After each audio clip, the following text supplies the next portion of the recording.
I have had problems of every type on a set, from someone's toilet not working in their trailer to an actor really upset about something in the script that they want to talk about for an hour, so we're shut down for an hour, to working out a scene, with the director and the DP, to generator going down and we have no power, to the set being too hot or too cold for the actor, to noise problems where you're shooting because you're near an airport and you can't get the traffic pattern to clear like they told you it was going to. I mean, there's a million things, and you have to be prepared for all of them. In terms of problem solving and problems that come up daily on the set, you're hiring really capable people that have done the job a lot. So there's always small fires to put out every day. But really, I think a producer's job is more than anything is to really kind of try to stay focused on what the movie wants to be and what the movie can be, and really kind of try to stay focused on that path. And then that way, as creative problems arise, you can kind of see the forest through the trees and help the filmmaker, give him or her the support that they need to, accomplish their vision. One of the joys of this business is working with people that you love. And when I was going to write, direct, and produce with my partners a movie called Moll Flanders, I thought, who do I want to work with? And the person I most wanted to was Morgan Freeman. And we were making a movie called Moll Flanders. Our budgets were tiny. We were trying to make, personally, I was trying to make an epic for the size of a tin can. And we got into some pretty big scrapes in financing. And one day I was shooting a scene with Morgan and with about 15 other women. It's a historical epic. Everybody's in costumes. They're all ready to go. And I have like 2 hours, and I have a storyboard with all my planning, and I got like 18 shots. And I look over at Morgan, who knows that I am dying, that the budget is running out like a time sand going away, and he just goes like this. And that image of just going like that meant start with a wide move and dolly in on your character, and you've done it in one shot. And I go, Morgan, thank you. So as a producer, as a director, and as a writer, he saved my butt. When I'm producing a film, there are a lot of things that I keep in mind. Something that we learned in roughly 2009 in the horror space was that the climate had totally changed. Whereas we were making movies for $15 million range, and that seemed to be low budget. Jason Blum came around and made Paranormal Activity for $1 million, and suddenly the game was over for making $15 million horror movies. Unfortunately, no one comes to your door and tells you that you're outdated, and I found myself struggling for a year wondering why we couldn't get movies made. But once we started making lower budgeted films like The Purge, it was easy again. That was about, so you always have to be cognizant of what's happening around you and what the studios are doing and what other producers are doing. And I feel like that for us, and I suspect other producers, right now we're in an era where the sweet spot is either a movie under $10 million or over $100 million. And there's not a lot of movies now getting made for $60 or $70 million. And that's neither good nor bad, it simply is what it is. So I feel like part of my job is always to keep my finger on the pulse of what's happening in the community and trying to respond quickly when I see something changing. Absolutely experiences that there's a saturation in the marketplace due to the fact that movies are being made for a lot less. And I'm seeing that with horror films particularly, where anybody who has a camera, a good digital camera, will go out in their backyard and make a movie, a horror movie, and they've flooded the marketplace, so it makes it harder for movies that are actually, made with some production value. But the movies that will stand out are the movies that do have high production value. So if it's a creature feature, it can't just be a guy in a mask. There's too many of those. But if it's fully visual effects creature that's really well done, and then a movie like that has a shot. And people want to get to money quicker, and they don't care about theaters. So there's any number of problems. Will the business right itself? I don't know. Studios are spending right now only care about one type of movie, which is the biggest, most pre-sold type of movie, which is not inherently the best movie or the most interesting movie. When Chris Nolan makes Dark Knight, then it's both. Then it's both commercially popular and financially rewarding and creatively excellent. It makes audiences come back wanting more. When you make something, and you can pick any number of those movies, even from the summer, that are huge movies in terms of cost, but they're not interesting movies. Either you've seen them before, or they're not interesting to develop, and the characters are not people you care about, and they lose a lot of money and don't do anything for anybody. Even some of them that are sort of successful are sort of like cotton candy. You eat it and it evaporates by the time it hits your tongue, and then there's no takeaway. It doesn't create film goers.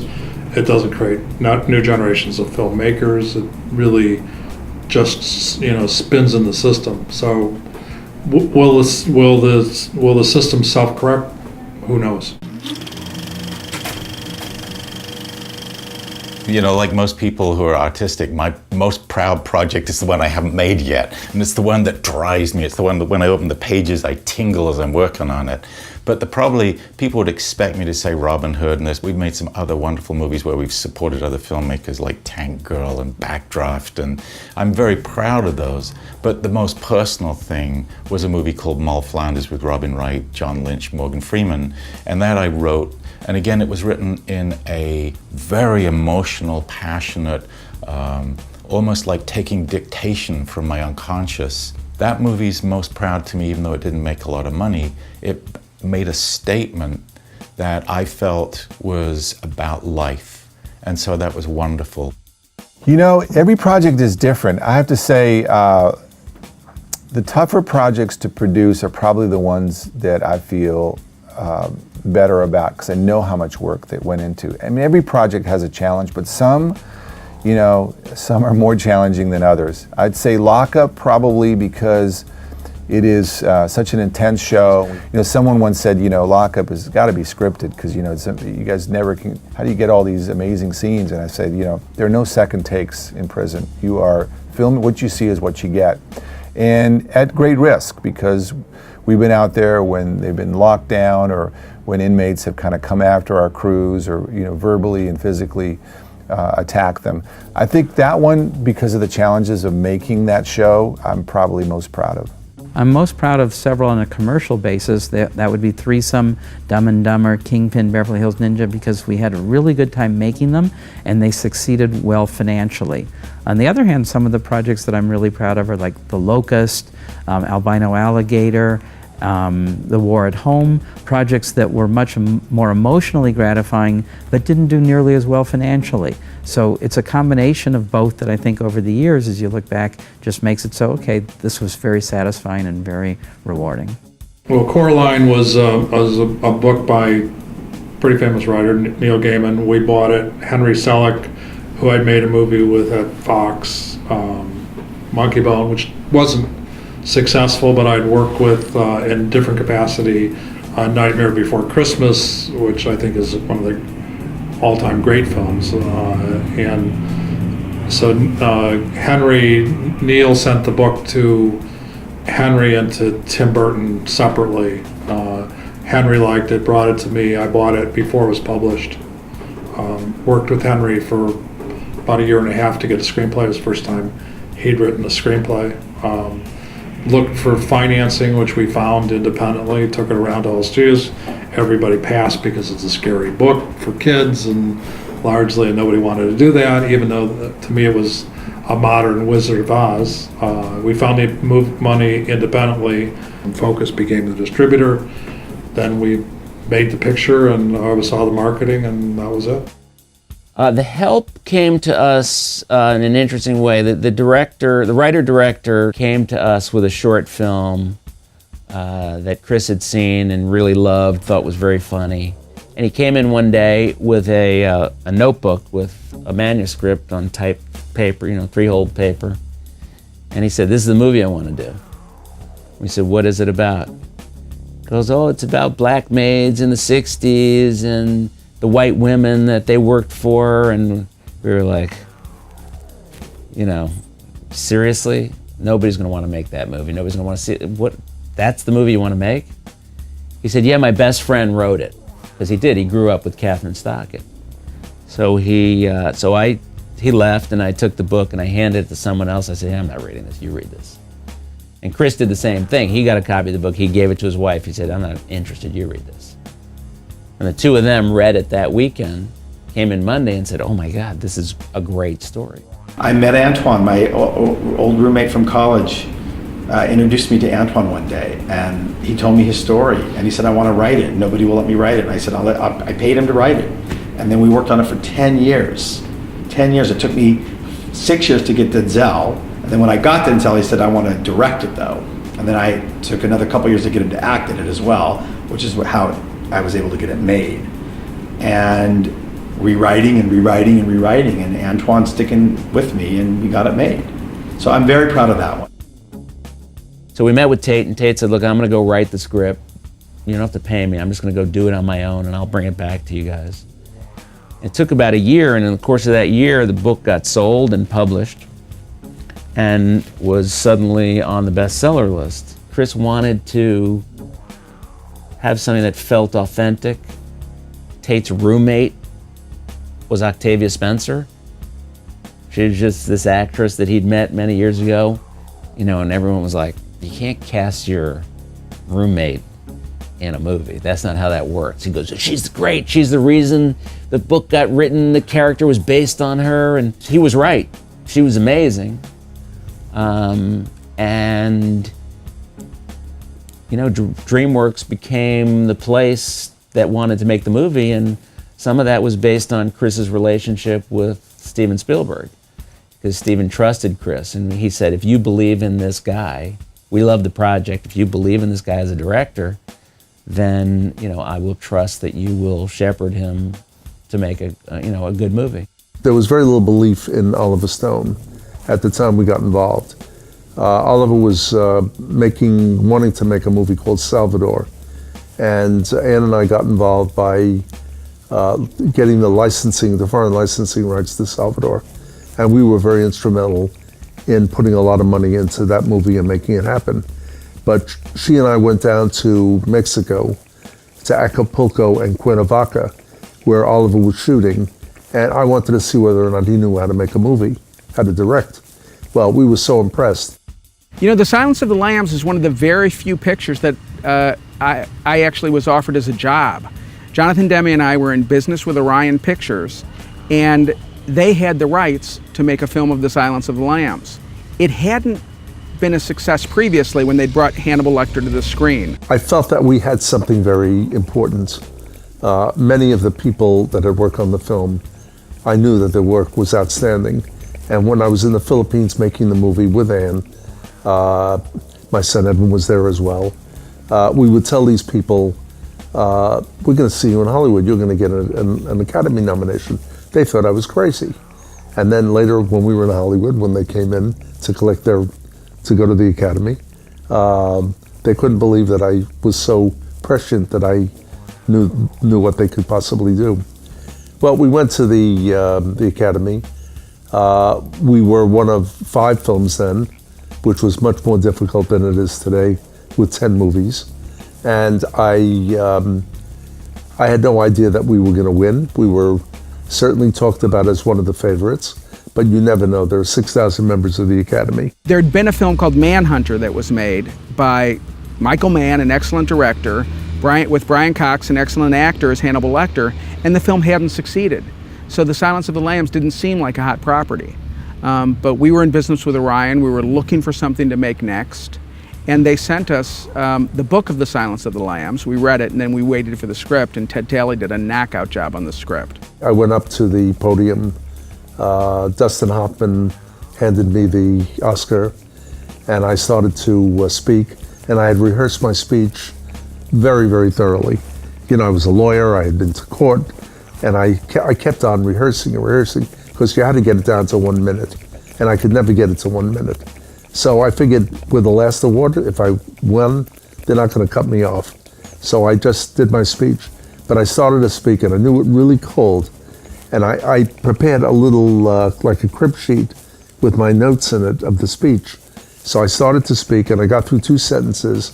And it was amazing, because you see every face that has ever been in movies in the first 30 or 40 rows. And they're all looking at you. And you're up there and you know you're talking to 1 billion people. And it was really very nerve-wracking. And my mouth dried out. I could barely even speak.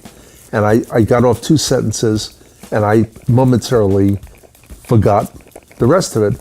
So I said, and there are a couple of other people I have to thank. Everyone laughed. And somehow, the good Lord, it all came back to me and I finished it to thunderous applause. The business is all about networking. It's about getting traction at a company or a studio or a network where you can get in, get some practical experience, and then use your time to network. Really get to know the business as best as you can. You know, some people come to town and they take side jobs because they eventually want to get into production. I say, look, if you can, take the non-paying jobs just to get in, because use your personal skills, get to know everybody there, show them that you're a hard worker, because every production wants to work with people who are valuable. So you'll all of a sudden start establishing your own reputation. Think of yourself as a brand. When people think of you or think of your name or think of what you just did, you're a brand, you're representing something. So you want it to be hard work, humor, problem solving, energy. That's the best way, is just get some traction at a company and, do your thing, and you'll be working, for 30 years.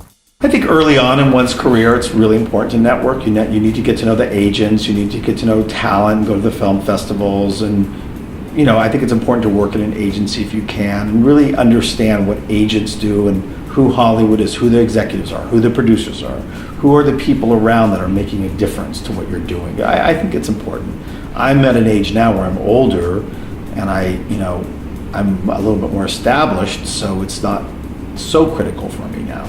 But when you're younger, I think it's key. I don't work enough to really get to be able to have the kind of group of loyal supporters that someone like a Steven Spielberg has. And he works with a team and they keep coming back and they keep being used. In our world, we tend to be trying to make films that have a very difficult financial base because they're passion projects. And so we try and bring back the people, but when the movie's ready to go, if that group are not available to us, then we have to recruit others. The reason that you want to go with the people that you've been with before is that they've been shot at and didn't run away. So it's sort of like in the trenches, this guy's going to stick with you no matter what. You have a shorthand, which means that you understand each other very quickly and you know that there's fewer mistakes in interpretation. And then there's a comfort level of being around people that you know. So we would love to be with the people that have worked with us before, but that doesn't always happen. Because every film is like a startup and a whole new group is getting together, it can be phenomenally exciting to find new talent and work with new people. At the same time, there's a comfort and shorthand and efficiency and reliability to working with people you've worked with before. I love working with great crew members who I've worked with before. It's always my first choice to be loyal to people, to give people, to bring the family back together, because you're together 14 hours a day, at least 5 days a week. So it makes it feel more like home. I love doing repeat business. I love going back to directors and actors and writers. I do a lot of repeat business with writers. When it works, you want to do repeat business because you become a family. You don't want to work with people you don't like, and you want to work with people who are really talented that deliver for you. So I like doing repeat business.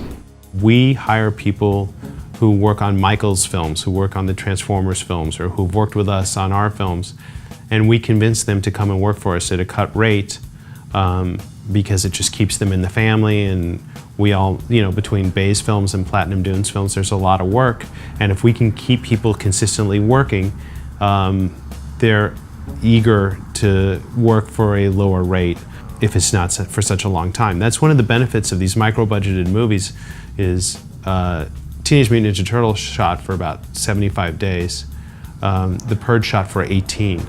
So we're able to, for an 18-day shoot, that's really kind of 4 weeks. So if someone is between movies and they want to have a little bit of a different experience, they can do that. I'm not asking them to go and leave their family for 4 months. I'm saying, let's spend a month and make this movie. So that also makes it very appealing. I always want to work with the same group of people, but everybody goes off and does something else. But, you know, there's a lot of people I would like to, pretty much everybody I've worked with, I would love to work with again. Anthony Hopkins I'd like to work with again. Matthew McConaughey I'd like to work with again. Joel Egerton is, I think, going to be a huge movie star. We had a person graduate from our film school a number of years ago named David Gordon Green. And David Gordon Green is our poster boy in many ways, along with Danny McBride and their whole group that came out. Tim Moore and all of them. Jeff Nichols the same way in that. These are guys who, when they make movies, have a core of sort of 19, 20, 21, 22 people they went to film school with, who are their production designer, their cinematographer, their editor, their on and on and on and on. They make all their movies with. And that's different than the way it used to be. It used to be that a director came out and he or she was an auteur and they did this or they did that. And that's not to say that David and Jeff aren't auteurs. They are. They write and they direct what they want to do. But they share it with a community of people that they trust and they've grown up with and they know can stand behind them. And that's something that was different than when I was in film school that I saw. And I think that today, in today's film schools, that was certainly true up until I resigned a year ago at UNC, where people find commonality, a desire to tell certain kinds of stories. Yes, to creatively expand out, but even then, to have a point of view. And I would always say to my students in that, to be a thinker as well as a shooter.